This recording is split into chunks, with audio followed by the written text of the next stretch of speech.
നമസ്കാരം, ഞാൻ വിജയകുമാർ. തലസ്ഥാനം എന്ന സിനിമയെക്കുറിച്ച് പറയാനാണ് ഇന്ന് ഞാൻ നിങ്ങളുടെ മുന്നിൽ വന്നിരിക്കുന്നത്.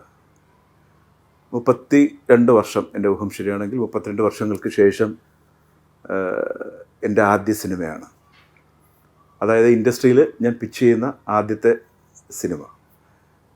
ഏതൊരു ആർട്ടിസ്റ്റിനെ സംബന്ധിച്ചും തീർത്തും ഒരു എന്താ പറയുക, ഒരു എവർഗ്രീൻ മെമ്മറി എന്ന് വേണമെങ്കിൽ പറയാം. നമ്മൾ ആദ്യമായിട്ടൊരു തൊഴിലിലോട്ട് വരികയും അതും ഒട്ടും പരിചയമില്ലാത്ത സിനിമാ മേഖലയിൽ എനിക്ക് അങ്ങനെ പറയത്തക്ക പാരമ്പര്യമോ അങ്ങനെ ഒന്നുമില്ല. അങ്ങനെയാണ് ഞാൻ തലസ്ഥാനം എന്ന സിനിമയിലൂടെ എൻ്റെ സിനിമാ ജീവിതം ആരംഭിക്കുന്നത്. 92 കാലഘട്ടത്തിലാണ് അതിൻ്റെ റിലീസിങ് ഉണ്ടായത്. അതിനു മുമ്പ് ഒരു വർഷം മുമ്പാണ് അതിൻ്റെ ചിത്രീകരണം നടന്നത്.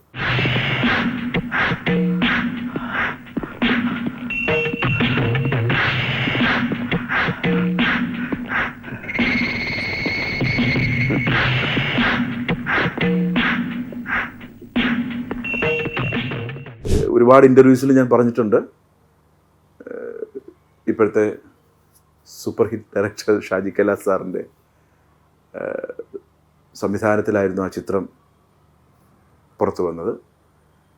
അതുപോലെ തന്നെ writer Ranji Panicker sir, super hit ചിത്രങ്ങളുടെ റൈറ്ററായ രഞ്ജി പണിക്കർ സാറായിരുന്നു അതിൻ്റെ തിരക്കഥ സംഭാഷണം രചിച്ചത്. ഇതിൻ്റെ ഏറ്റവും ത്രില്ലിംഗ് ആയിട്ടുള്ള കാര്യം എന്ന് വെച്ചാൽ രവി കെ ചന്ദ്രൻ സാറ്, അതായത് നമുക്കറിയാം ഇപ്പം ഹിന്ദിയിലും ഒക്കെ സിനിമകൾ ചെയ്യുന്ന രവി കെ ചന്ദ്രൻ സാറാണ് ഇതിൻ്റെ ക്യാമറ ചലിപ്പിച്ചത്. പിന്നെ നമുക്കറിയാം അതിൽ സുരേഷ് ഏട്ടനാണ് ആസ് എ പ്രൊജക്റ്റ് ചെയ്യാവുന്ന ഒരു ഹീറോ ക്യാരക്ടർ ചെയ്തത്. സുരേഷ് ഗോപി സാറിനെ സംബന്ധിച്ച് അന്നുവരെയും അങ്ങനത്തെ ഒരു എന്താ പറയുക, ഒരു സക്സസ് സിനിമകളിൽ ഒരുപാട് അദ്ദേഹം അഭിനയിച്ചിട്ടുണ്ട്.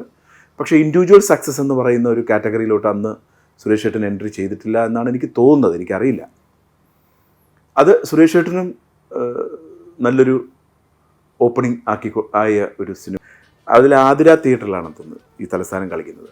അപ്പോൾ നമുക്ക് എല്ലാവർക്കും ഉള്ളതുപോലെ ഒരു എക്സൈറ്റ്മെൻ്റ് ഉണ്ടല്ലോ, ഈ ആദ്യത്തെ സിനിമ എന്താണെന്ന് കാണാനും അതിന് പ്രേക്ഷകരുടെ കൂടെ ഇരുന്ന് അതിൻ്റെ പൾസ് അറിയാനും അവരുടെ ഇതൊക്കെ അറിയാനുള്ള ഒരു ആഗ്രഹമുണ്ട്. അതുപോലെ തന്നെ ഞാനും ഒരുപാട് പേരുണ്ടായിരുന്നു അതിൽ. എനിക്ക് തോന്നുന്നു ഷായ് സാറ് ആ ഷോക്കില്ലായിരുന്നു. രഞ്ജി പണിക്കർ സാറ്, ഞാൻ, ആർദ്ര ബേബി ചേട്ടൻ, ആർദ്ര ബേബി ആയിരുന്നു, അവരായിരുന്നു അന്നത്തെ റിലീസിങ്. ആർദ്ര ഇതെന്ന് പറയും, കമ്മ്യൂണിക്കേഷൻ എന്ന് പറഞ്ഞിട്ട്. തീർച്ചയായിട്ടും തിയേറ്ററിൽ പോയി കണ്ടുകൊണ്ടിരിക്കുമ്പോൾ നമുക്ക് ആദ്യത്തിൻ്റെ ഒരു എക്സൈറ്റ്മെൻ്റ് ഒന്നുമില്ല. പിന്നെ എന്നെ സംബന്ധിച്ച് ആദ്യമായിട്ടാണ് ഞാൻ സ്ക്രീനിൽ വരുന്നത് തന്നെ. അപ്പോൾ ഈ എന്താ പറയുക, എനിക്ക് അറിയാതെയോ ഒരു പരിവേഷം വന്നിട്ടുണ്ട്, ആംഗ്രി യങ് മാൻ എന്ന് പറഞ്ഞിട്ട്. അപ്പോൾ ഈ അശോകനുമായിട്ടുള്ളൊരു ഫൈറ്റ് സീക്വൻസിൽ, കാരണം അശോകൻ്റെ കഥാപാത്രം പപ്പൻ നിരന്തരം നമ്മളെ ടോർച്ചർ ചെയ്തുകൊണ്ടിരിക്കുകയാണ്, ഹരാസ് ചെയ്യുകയാണ്, റാഗ് ചെയ്യുകയാണ്. ഇതിനെ എഗ്നിസ്റ്റായിട്ട് ഒരിക്കൽ ഒരു ചെറിയൊരു സ്ട്രഗിളിംഗ് ഒക്കെ വന്നിട്ട് പപ്പനെ പ്രതികരിക്കുന്നൊരു ഭാഗമുണ്ട്. ഡാ എന്നൊരു വിളി. സത്യം പറഞ്ഞാൽ ആ വിളിയിൽ എനിക്ക് തിയേറ്ററിൽ ക്ലാപ്പ് കിട്ടി എന്നുള്ളതാണ്. ഇവനെ അറിയോ നിങ്ങൾ? ഇവൻ Unnikrishnan, boldest newcomer of the year. കണ്ടോ ആ മുഖത്തെ ദേഷ്യം കണ്ടോ? ക്യാമ്പസിന്റെ പുതിയ ആംഗ്രി യങ് മാൻ. കഴിഞ്ഞ 5 വർഷത്തിനിടയിൽ പപ്പനെ കുറിച്ച് പ്രിൻസിപ്പലിന് പരാതി എഴുതി കൊടുക്കാൻ ധൈര്യം കാണിച്ച ആദ്യത്തെ ആൺ സിംഗം. ഒറ്റ അനീപ്പോഴത് സ്ഥിരനായ ഉണ്ണികൃഷ്ണൻ അനുസരണയുള്ള കുഞ്ഞാടാവുന്ന കാണണ്ടേ? ഉണ്ണി, പ്ലീസ് റിമൂവ് യുവർ കോൾ. ഇവരൊക്കെ നിന്നെ കുറച്ചുകൂടി ഇന്റിമേറ്റ് ആയിട്ടൊന്ന് പരിചയപ്പെടട്ടെ. പെൺപിള്ളേർക്ക് വേണ്ടിയിട്ടാണ് ഇന്നത്തെ ഷോ. ഇന്നലത്തെ പോലെ ഷൈൻ ചെയ്യാൻ നിൽക്കണ്ട. വെറുതെ ഇവളമാർ മുമ്പ് കിടന്ന് ചളുക്ക് വാങ്ങിക്കും. അങ്ങോട്ട് മാറ. എന്താ അവിടെ കാലാണോ? ഇങ്ങോട്ട് മാറാ.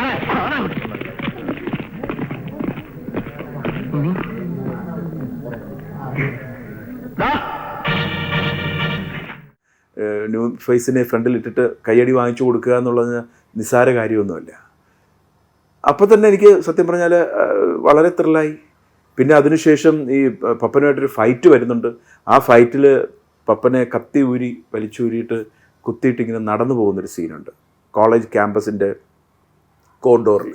പപ്പനെ പുറത്താക്കുക, കോളേജ് ഗുണ്ടായുധം അവസാനിപ്പിക്കുക, പ്രിൻസിപ്പൽ നീതി പാലിക്കുക. പപ്പനെ പുറത്താക്കുക, പപ്പന്റെ ഗുണ്ടായുധം അവസാനിപ്പിക്കുക, പ്രിൻസിപ്പൽ നീതി പാലിക്കുക.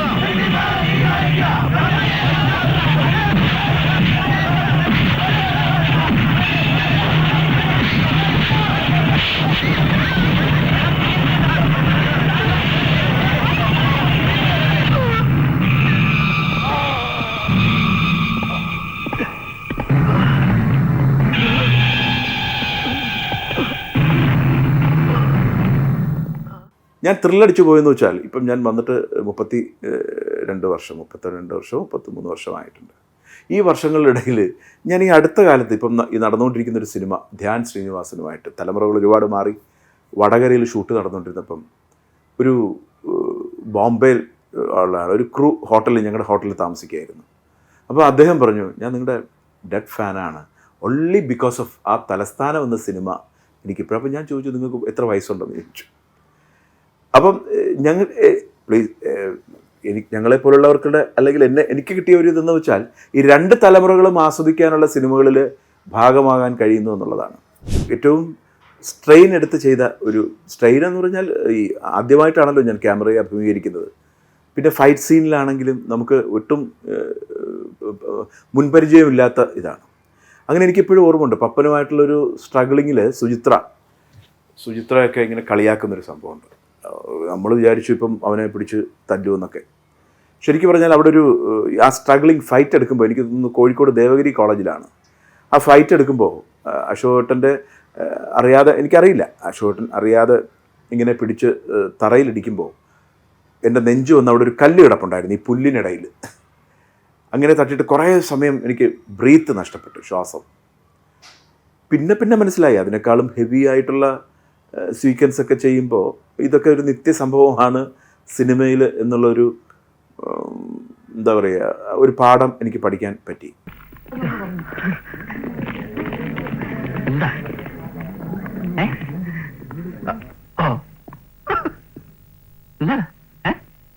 എന്താ മക്കളെ?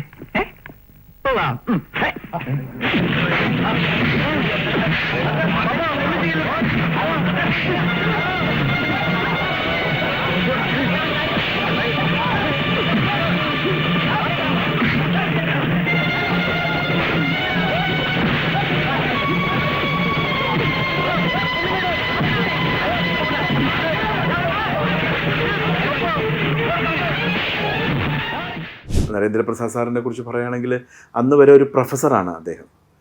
നാടകങ്ങളിൽ ഒരുപാട് സിനിമകളിലൊക്കെ വന്നിട്ടുണ്ട്. പക്ഷേ ശക്തമായ ഒരു പ്രതിനായകൻ്റെ സ്ഥാനത്തോട്ട് നരേന്ദ്രപ്രസാദിനെ കൊണ്ട് പ്രതിഷ്ഠിക്കാൻ രഞ്ജി പണിക്കർ സാറ് ഷായ് സാറും കൂടെ കാണിച്ച ആ ഒരു ധൈര്യം.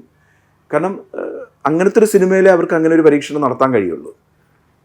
കാരണം അതുവരെയും പ്രസാദ് സാറിൻ്റെ ഡയലോഗ് ഡെലിവറിയൊക്കെ ഒരു പുതുമയുള്ളതായി മാറി ആ കാലഘട്ടത്തിൽ. സൃഷ്ടിയല്ല, സംഹാരമേ പറഞ്ഞിട്ടുള്ളൂ പരമേശ്വരന്. എടോ, ഈ പീറ പിള്ളേരുണ്ടല്ലോ, ഇവരുടെ ഉശിര് കണ്ടിട്ടാ താനിതിന് ഇറങ്ങി പുറപ്പെടുന്നെങ്കിൽ കഷ്ടം. ഒന്ന് ഞൊടിച്ചാ മതി, ഇതുപോലൊരു 1000 എണ്ണം വരെ പരമേശ്വരന്റെ കൂടെ.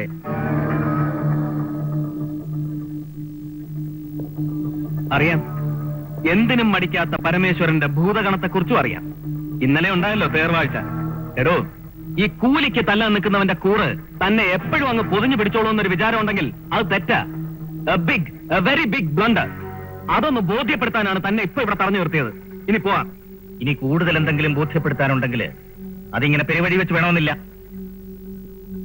അരിക്കെന്റെ വീട്ടിലേക്ക് വരാം ധൈര്യമായിട്ട്. ആരും ഒന്നും ചെയ്യില്ല. വേണ്ട, നമ്മൾ തമ്മിലുള്ള കണക്കുകൾ തുടങ്ങുന്നത് പെരുവഴിയിൽ വെച്ചാണ്, തീരുന്നതും അങ്ങനെ തന്നെ മതി. Good night.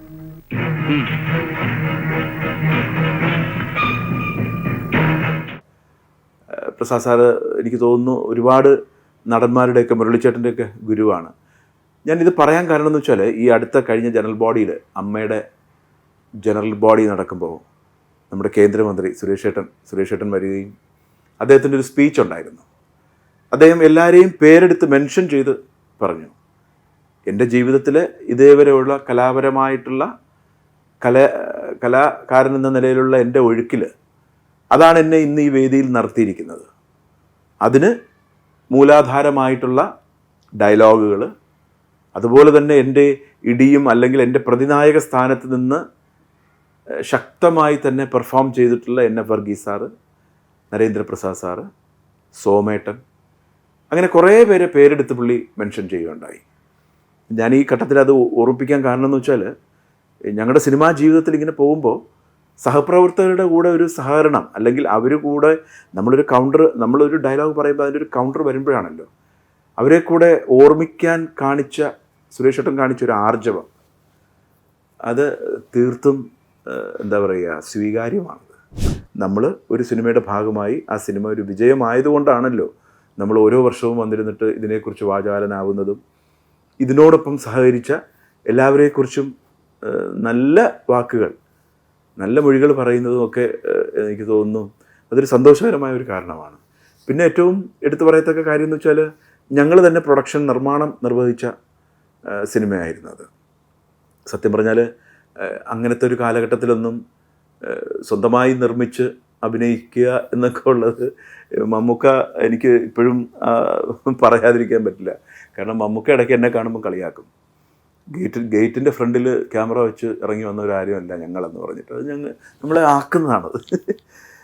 അത് സത്യം പറഞ്ഞാൽ അതൊരു ഭാഗ്യമായിട്ടാണ് കരുതുന്നത്. കാരണം ആ പടം ഒരു സക്സസ് ആയതുകൊണ്ടാണല്ലോ ഇന്നും പ്രേക്ഷകരുടെ മുമ്പിൽ അതിനെക്കുറിച്ച് പറയാൻ വേണ്ടി നമ്മൾ വന്നിരുന്ന് സംസാരിക്കുന്നത്. എന്തായിരുന്നാലും സന്തോഷമുണ്ട്. ഇതിൻ്റെ 32 അല്ലെങ്കിൽ 32 വർഷം ആഘോഷിക്കുമ്പോൾ അതിൻ്റെ ചില നല്ല വാക്കുകൾ പറയാൻ നിങ്ങളുമായിട്ട് എനിക്കൊരു സംവാദത്തിൽ വന്നതിന് എനിക്ക് സന്തോഷമുണ്ട്. നന്ദി, നമസ്കാരം.